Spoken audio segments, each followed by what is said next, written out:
Hello everyone. और आज का टॉपिक हम लोग स्टार्ट करेंगे जो कि एंटीजन से रिलेटेड है, और हम लोग इसके बारे में कई सारे प्रोस्पेक्ट्स पे ध्यान देंगे जिसमें इसकी एंटीजेनिसिटी, इम्यूनोजेनिसिटी और कौन कौन सा एक प्रॉपर्टी है जो किसी भी एक मॉलिक्यूल को एंटीजन बनाता है। इसके कॉन्सेप्ट क्लियर होने पे और इसके बाद का एक टॉपिक होगा प्राइमरी इम्यून रिस्पांस और सेकेंडरी इम्यून रिस्पांस। इस दोनों के टॉपिक को क्लियर करते ही जो वैक्सीन प्रोडक्शन है उसका कॉन्सेप्ट बहुत अच्छे से क्लियर हो जाता है। तो ये टॉपिक बहुत ध्यान से सुनिएगा, ठीक है। तो आज स्टार्ट करते हैं। कोई भी मॉलिक्यूल जो भी फॉरेन मॉलिक्यूल है या उसका कोई भी प्रॉपर्टी है, कुछ सेल्स ऐसे भी होते हैं या मॉलिक्यूल्स ऐसे भी होते हैं जो हमारे अपने बॉडी के होते हैं, उसको हम लोग बाद में डिस्कस करेंगे।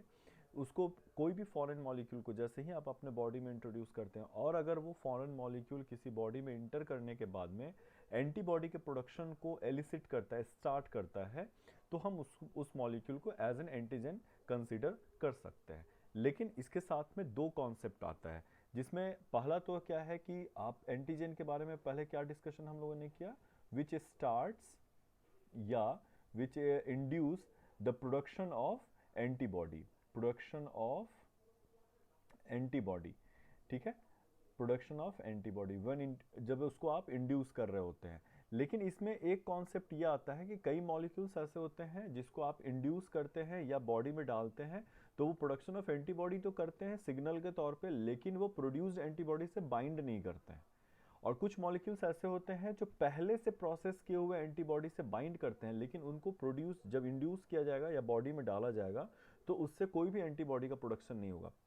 थोड़ा सा कंफ्यूजिंग है लेकिन मैं समझाता हूं। जैसे आप ए और बी मानिए, ए को अगर आपने बॉडी में इंजेक्ट किया तो ए के अगेंस्ट एंटीबॉडी या ए के एंट्री के बाद एंटीबॉडी का प्रोडक्शन होगा, लेकिन ये जो एंटीबॉडी है वो ए से बाइंड नहीं करेगा, इसलिए ए को हम एंटीजन नहीं कंसीडर करते हैं। दूसरा मॉलिक्यूल ले लीजिए B.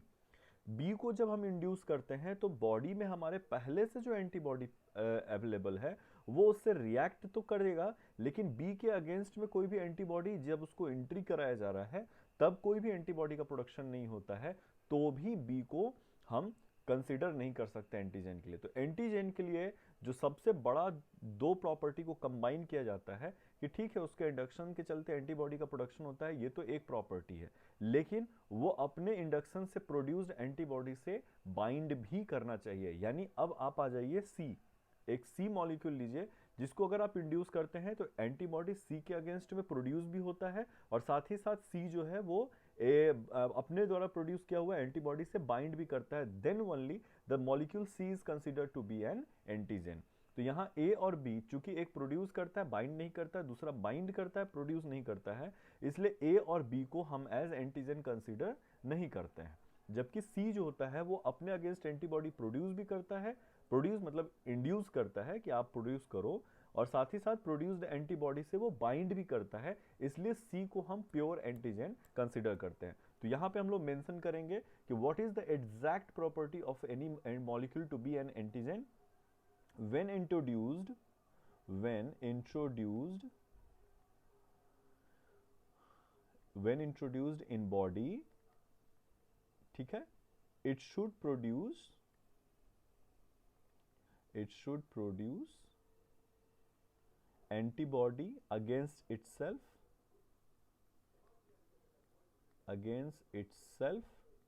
and it should bind with, अपने ही द्वारा प्रोड्यूस किया हुआ एंटीबॉडी से बाइंड करना चाहिए, किसी दूसरे से नहीं। It should bind with the produced antibody as well, produced antibody as well, sorry वेस्ली, well it's so difficult to write with it. ठीक है। तो अगला टॉपिक जो आ जाता है आपका वो है आपका एंटीजेनिसिटी का। तो हम लोग एंटीजेनिसिटी के पहले मैं ये बता दूं कि कौन कौन से मॉलिक्यूल्स हैं जो इन जनरल एक एंटीजन की तरफ पे होते हैं। जैसे आपके टॉक्सिन्स हो गए, कोई केमिकल है, ठीक है। दूसरा हो जाता है माइक्रो ऑर्गेनिजम्स, जिसमें बैक्टीरिया को अगर आप ले लेते हैं, bacteria and micro organisms, sorry micro organisms आ जाते हैं, बायोमोलिक्यूल्स आ जाते हैं, ठीक है, मॉलिक्यूल्स आ जाते हैं, ब्लड आ जाता है जिसमें आप एक ब्लड पेशेंट के ब्लड को अगर आपने RH फैक्टर या ब्लड ग्रुप मैच करके नहीं डाला हुआ है तो किसी दूसरे बंदे में वो फिर एज एन एंटीजन काम करने लग जाएगा। अब किसी भी एंटीजन का दो प्रॉपर्टी और भी होता है, ये सब प्रॉपर्टीज हम लोग इसको कंसीडर करते हैं। किसी भी मॉलिक्यूल को एंटीजन होने के लिए क्या प्रॉपर्टी चाहिए, वो दैट इज डिफरेंट थिंग। अगर एंटीजन है तो उसमें एंटीजेनिसिटी और इम्यूनोजेनिसिटी दोनों ही होनी चाहिए। ठीक है, तो एंटीजेनिसिटी ये बड़ा मतलब एक जनरल टर्म में जो भी स्टूडेंट्स होते हैं उनको बहुत कंफ्यूजिंग होता है, जो मेरे ख्याल से सबको नहीं होता होगा, लेकिन कुछ बच्चों को तो ज़रूर होता है कि एंटीजेनिसिटी जो है और इम्यूनोजेनिसिटी के बीच का डिफरेंस क्या होता है। एक बहुत साधारण कॉन्सेप्ट है कि अगर कोई एक मॉलिक्यूल, अगर आप एक मॉलिक्यूल को ले लो ए और दूसरा फिर से दूसरा कोई मॉलिक्यूल ले लो बी, अगर आप ए मॉलिक्यूल को बॉडी में इंड्यूस कर रहे हैं और बी मॉलिक्यूल को बॉडी में इंड्यूस कर रहे हैं, अगर ए मॉलिक्यूल के अगेंस्ट एंटीबॉडी का प्रोडक्शन होता है, अगेंस्ट एंटीबॉडी प्रोडक्शन, ठीक है, तो इसको हम कहते हैं immunogenicity. The property of any molecule to induce the production of antibody is called antigenicity. और अगर बी के against fail to produce antibody in host, किसी भी होस्ट में अगर हम बी को डाल रहे हैं और बी होस्ट जो है वो बी के अगेंस्ट में एंटीबॉडी बनाने से फेल कर जाता है, देन नो एंटीजेनिसिटी। ठीक है, तो कोई भी मॉलिक्यूल, अब यही चीज हम लोग को पढ़ना है कि किसमें क्या प्रॉपर्टी होने के चलते उसमें एंटीजेनिसिटी होता है, क्या प्रॉपर्टी होने के चलते उसमें एंटीजेनिसिटी नहीं होते हैं। तो हम लोग सबसे बड़ा एग्जांपल ये क्या बताया कि अगर हमने ए को किसी होस्ट में इंजेक्ट किया और ए के अगेंस्ट में एंटीबॉडी का प्रोडक्शन हो रहा होता है, तो हम लोग मानते हैं कि इसकी ए की एंटीजेनिसिटी है। अगर हम बी को इंजेक्ट कर रहे हैं और बी में कोई भी एंटीबॉडी का प्रोडक्शन नहीं हो रहा है, तो हम मानते हैं कि बी का एंटीजेनिसिटी नहीं है। क्लियर है? क्लियर है। अब इसके बाद में आ जाते हैं अगला टर्म जो है, लेट मी इसको थोड़ा सा ऊपर कर लेता हूं मैं। तो अगला टर्म आ जाता है एंटीजेनिसिटी के साथ में, एंटीजेनिसिटी के साथ में आता है दैट इज इम्यूनोजेनिसिटी। इम्यूनोजेनिसिटी में अगर आप मान लो कि ए मॉलिक्यूल था ना जिसके अगेंस्ट में आपने एंटीबॉडी का प्रोडक्शन हो रहा था, अब मान लो ए मॉलिक्यूल कोई पेप्टाइड है यानी कोई प्रोटीन है और उसमें दो सब यूनिट, सपोज कर लो, मैं बता दे रहा हूं, जैसे A1 है और A2 है। अब A1 का पार्ट जो है उसके अगेंस्ट में एलिवेटेड या हाई ज्यादा जो है एंटीबॉडी प्रोड्यूस हो रहा है, यानी अगर आप ए मॉलिक्यूल को A1 और A2 में तोड़ दीजिए और A1 के अगेंस्ट में मोर एंटीबॉडी प्रोड्यूस हो रहा है, एंटीबॉडी इज प्रोड्यूस्ड, सॉरी, और A2 के कंपैरिजन में A2 में क्या है कि लेस है या कम प्रोड्यूस हो रहा है, लेस एंटीबॉडी इज प्रोड्यूस्ड। ठीक है, तो हम लोग इसको फिर इम्यूनोजेनिसिटी से कहते हैं कि A इज हाईली इम्यूनोजेनिक और A1 इज हाईली इम्यूनोजेनिक और A2 इज लेस इम्यूनोजेनिक। समझ में आएगा? ए मॉलिक्यूल और बी मॉलिक्यूल, एंटीजेनिसिटी में क्या था कि ए मॉलिक्यूल को इंड्यूस किए तो एंटीबॉडी का प्रोडक्शन हुआ, बी को डाले तो नहीं हुआ, तो ए इज एंटीजेनिसिटी शो कर रहा है, बी जो है वो एंटीजेनिसिटी शो नहीं कर रहा है। अब सपोज कर लीजिए कि किसी दो मॉलिक्यूल को, अभी हम ए का पॉलीपेप्टाइड हालांकि मैंने एग्जांपल दिया, लेकिन आप किसी दो मॉलिक्यूल के बीच का अगर आप कंपैरिजन करना चाह रहे हो और ये देखना चाह रहे हो कि दोनों ही एंटीजन की तरह काम कर रहे हैं, जब उसको इंड्यूस कराया जा रहा है तो एंटीबॉडी का प्रोडक्शन हो रहा है, लेकिन किसी एक में ज्यादा एंटीबॉडी का प्रोडक्शन हो रहा है और एक में कम एंटीबॉडी का प्रोडक्शन हो रहा है, तो जिसमें ज्यादा एंटीबॉडी का प्रोडक्शन होता है उसको बोलते हैं हाईली इम्यूनोजेनिक, यानी उसकी इम्यूनोजेनिसिटी ज्यादा अच्छी है in comparison to the other molecule जिसमें एंटीबॉडी का प्रोडक्शन कम हो रहा होता है। क्लियर है? तो हर इम्यूनोजेन, ठीक है, वो एंटीजन होगा, हर इम्यूनोजेंस आर एंटीजेंस। ठीक है, क्योंकि इम्यूनोजेन है तो elevated amount of antibody production हो रहा है, एंटीबॉडी का प्रोडक्शन हो रहा है, इसलिए हम उसको एंटीजन बोल सकते हैं। Immunogens are antigens but not all, यहां पे मैं ऑल लगा दे रहा हूं, बट नॉट ऑल एंटीजेंस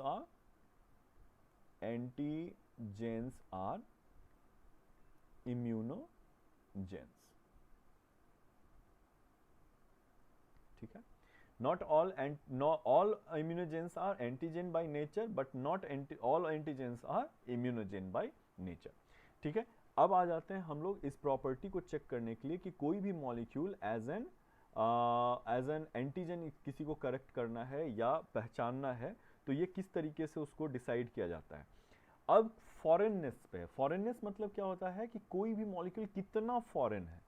तो लिविंग सिस्टम की अगर हम बात करें, तो अगर आपके अपने जेनेटिक सिस्टम से कोई चीज बिलोंग नहीं कर रहा है तो आप उसको फॉरेन पार्टिकल बोलते हैं। यानी सपोज कर लीजिए कि आप ह्यूमन बीइंग है और पॉलन ग्रेन जो है वो आपके लिए फॉरेन पार्टिकल हो जाएगा, डस्ट पार्टिकल फॉरेन पार्टिकल हो जाएगा, क्योंकि वो उस दूसरे स्पीसीज या दूसरे जेनेटिक सिस्टम से निकल करके आपके अंदर में आता है, इसलिए आपको एलर्जी हो रहा होता है।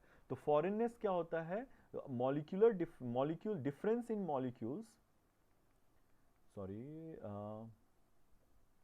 difference in molecules because of difference in species। ठीक है, इसका एक एग्जांपल है बहुत अच्छा और बहुत सिंपल सा एग्जांपल है। मैं थोड़ा सा इसको जूम आउट कर दूं। ओके, बहुत सिंपल सा एक एग्जांपल है फॉरेननेस का। उसमें क्या होता है, जैसे आप एक केमिकल है that is what is called bovine serum, bovine serum albumin. ठीक है, तो बोवाइन सीरम एल्ब्यूमिन क्या है कि आप अगर बोवाइन सीरम एल्ब्यूमिन एक प्रोटीन है जो बोवाइन से आप एल्ब्यूमिन से, सॉरी बोवाइन बोल रहा हूँ, एल्ब्यूमिन से अगर आप निकाल सकते हैं किसी स्पीसीज के, तो सपोज कीजिए कि अगर आपने काऊ का BSA काऊ का निकाला है या हॉर्स का निकाला है, काऊ में ट्रांसफर किया है या काऊ का निकाल करके हॉर्स में ट्रांसफर कर रहे हैं, तो it shows sorry no immune response. ठीक है, तो इसमें कोई भी इम्यून रिस्पॉन्स शो नहीं करता है, क्योंकि आप देखेंगे कि काऊ और हॉर्स जो है species wise they are very close to each other. जो कैटल है, कैटल्स होते हैं वो एक दूसरे के बहुत क्लोज हैं, इसलिए किसी एक का बोवाइन सीरम एल्ब्यूमिन निकाल के किसी दूसरे में डाल रहे हैं तो वो आपका कोई भी इम्यून रिस्पॉन्स शो नहीं करता है। जबकि यही BSA जो है अगर आप रैट में ट्रांसफर कर रहे होते हैं तो ये क्या करता है कि स्ट्रॉन्ग इम्यून रिस्पॉन्स शो करता है। यानी कि कोई भी मॉलिक्यूल आपके अपने जेनेटिक सिस्टम के कंपैरिजन में कितना ज्यादा फॉरेन है, ये डिसाइड करता है कि उसको एज एन एंटीजन कंसीडर किया जाएगा या नहीं किया जाएगा। अगर आप देखेंगे कि अगर आप ब्लड ट्रांसफ्यूजन करना चाहते हैं तो दो ह्यूमन बीइंग्स में अगर आपका RH फैक्टर और ब्लड ग्रुप, ये एक अलग कॉन्सेप्ट है कि उसका किसी का भी ब्लड किसी पे नहीं चढ़ाया जा सकता है, ब्लड ग्रुप को मैच या RH फैक्टर को मैच किया जाता है, उसका एक अलग कॉन्सेप्ट है कि किसका एंटीजन किस ब्लड ग्रुप का किस में पाया जाता है।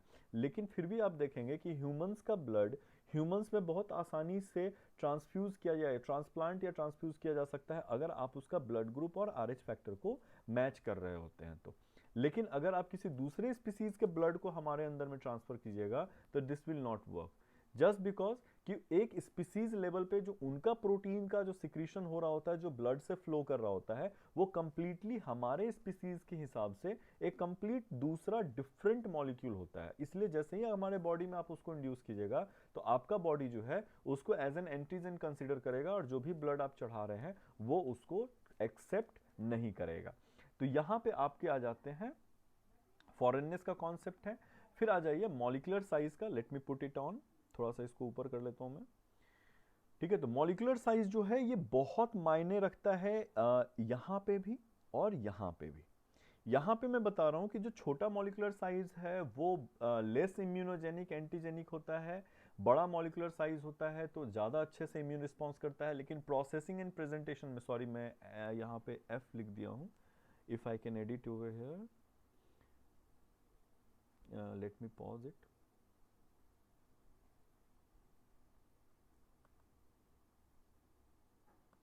ओके, तो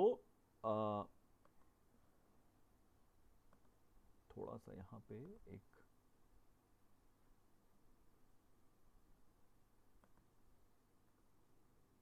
डन, नाउ इट्स फाइन। तो मॉलिक्यूलर मास में एक बिट ऑफ डिस्कशन होता है कि आप एक लेवल पे जहां पे मॉलिक्यूलर मास था उसको आप ये कह रहे थे कि मॉलिक्यूलर मास को ज़्यादा बड़ा होना चाहिए ताकि उसके अगेंस्ट में इम्यून रिस्पॉन्स अच्छा से अच्छा हो। वहीं दूसरे तरफ में प्रोसेसिंग और प्रेजेंटेशन में इसका जस्ट थोड़ा सा डिफर कर जाता है थॉट, जो हम बाद में डिस्कस कर लेंगे हम लोग, कि अभी जस्ट इसके बाद में डिस्कस करेंगे। सो मॉलिक्यूलर साइज में क्या होता है कि अगर आपके पास में 100,000 डाल्टन के आसपास का जो मॉलिक्यूलर साइज है, मॉलिक्यूलर साइज जो है वो क्या हो जाता है, स्ट्रांगली इम्यूनोजेनिक होते हैं, strongly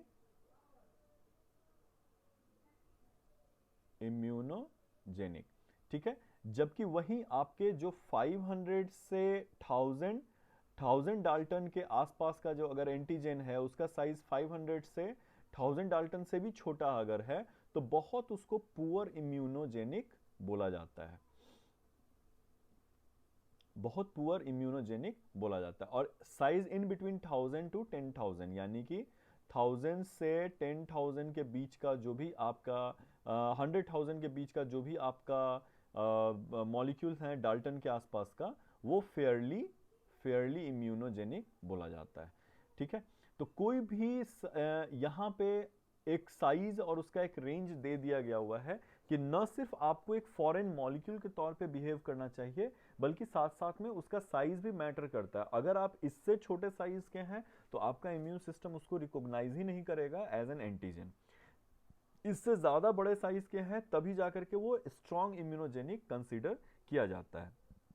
before we start chemical composition, हम लोग थोड़ा सा प्रोसेसिंग एंड प्रेजेंटेशन को पहले डिस्कस कर लेते हैं ताकि मॉलिक्यूलर साइज से हम लोग का थोड़ा सा वास्ता पड़ जाए कि हाँ दोनों एक ही पहलू को डिस्कस कर रहे हैं। तो प्रोसेसिंग और प्रेजेंटेशन जो है ये बहुत इंपॉर्टेंट होता है किसी भी फॉरेन मॉलिक्यूल को, ठीक है। फॉरेन मॉलिक्यूल को जिसको आप कंसीडर करना चाहते हैं कि आपकी इसके अगेंस्ट में इम्यून रिस्पॉन्स होना होगा, must be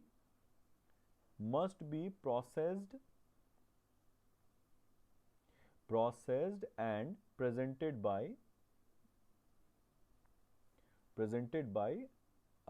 antigen presenting sales.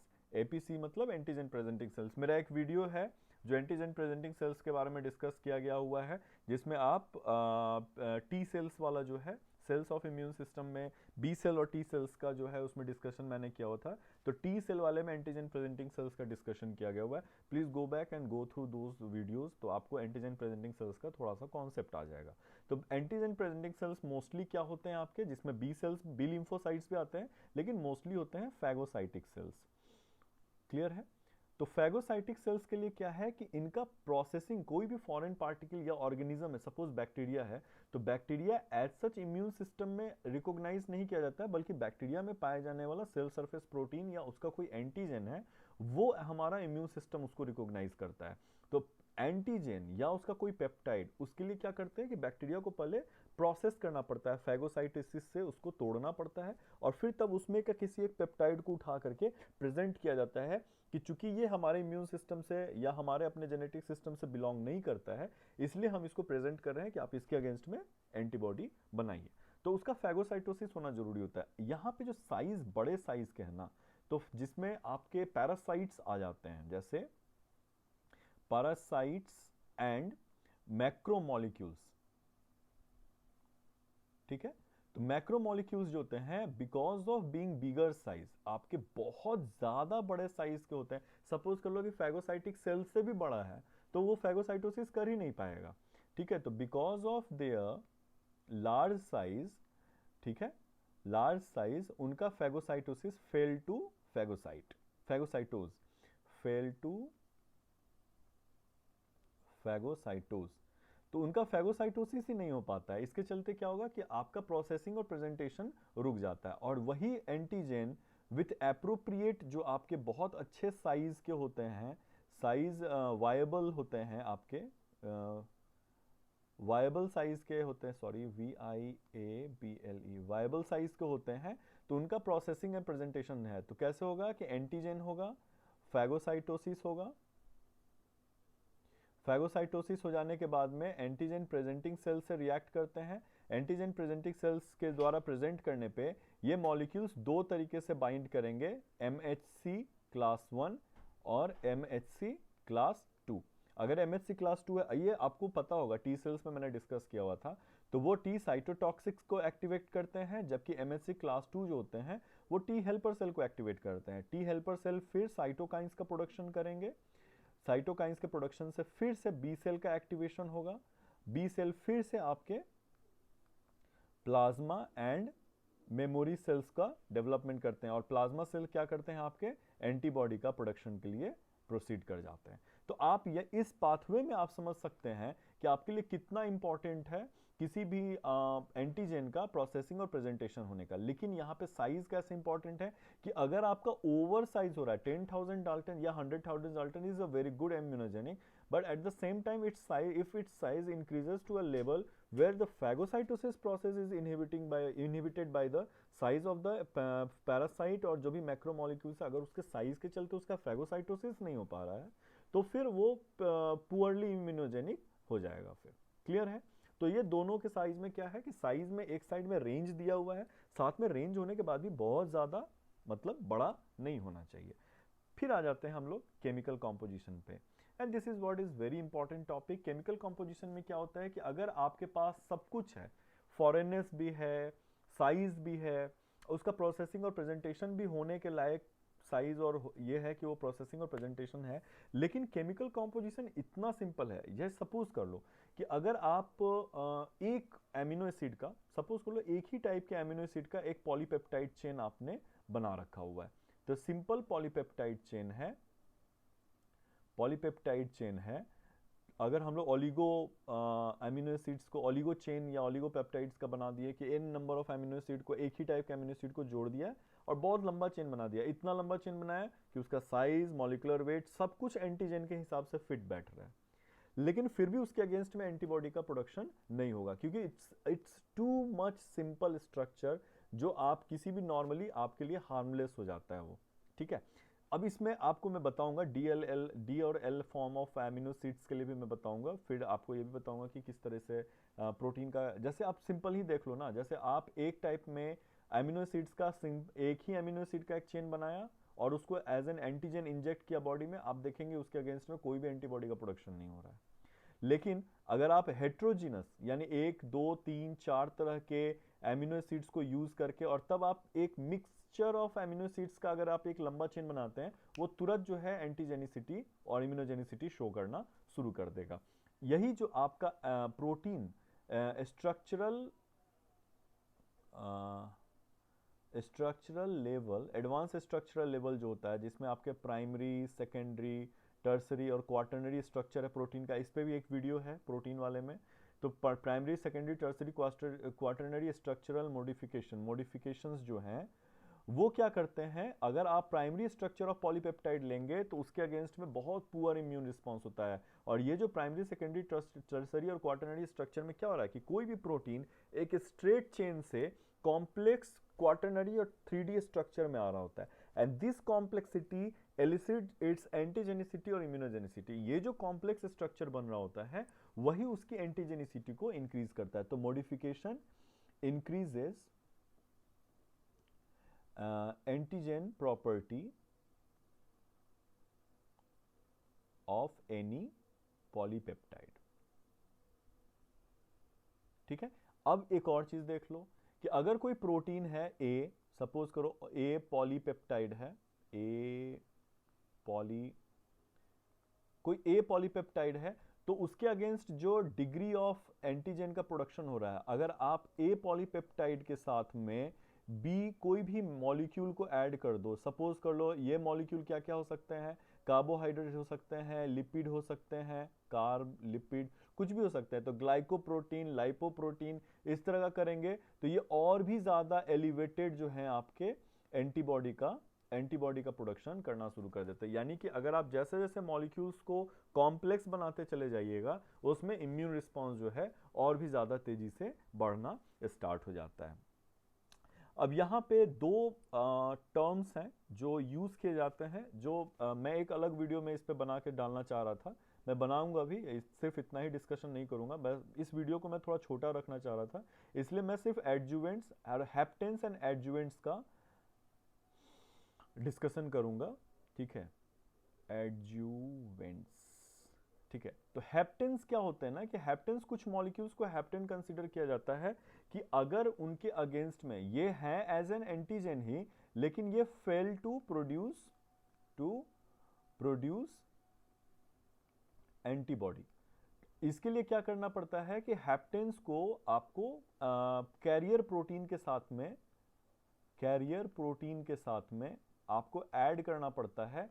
तब क्या करेंगे, हेप्टेन्स प्लस कैरियर प्रोटीन, तब जाकर के एंटीबॉडी का प्रोडक्शन जो है वो इंक्रीज करता है। तो ये भी एक एग्जांपल आता है एंटीजन में जिसमें ये प्रॉपर्टी सब कुछ है हेप्टेन्स के पास में, लेकिन उसका मॉलिक्यूलर साइज इतना छोटा होता है। एक एग्जांपल बताने के लिए कि अगर आप हेप्टेन्स को इंड्यूस करते हैं तो वो फिर आपका उसके अगेंस्ट में एंटीबॉडी का प्रोडक्शन नहीं होगा। सपोज कर लीजिए कि कोई एक ऐसा पैथोजन और उसका कुछ ऐसा टॉक्सिन आपको मिल गया है जिसके अगेंस्ट में आप एंटीबॉडी का प्रोडक्शन करना चाहते हैं। अभी आप देख रहे हैं कि कोविड-19 का है, उसमें सीरम को, ब्लड सीरम का ट्रीटमेंट जो है वो स्टार्ट किया गया है कि जो भी हेल्दी लोग हैं उनके बॉडी में एंटीबॉडी जो पाया जा रहा है, हम लोग उसको आइसोलेट करके प्लाज्मा ट्रीटमेंट जिसको आप बता रहे हैं, उस एंटीबॉडी को फिर जो पर्सन सिक है उसमें आप इंट्रोड्यूस कर रहे हैं ताकि उसके बॉडी का एक पैसिव इम्यूनिटी आप उसको प्रोवाइड करने का काम कर रहे होते हैं।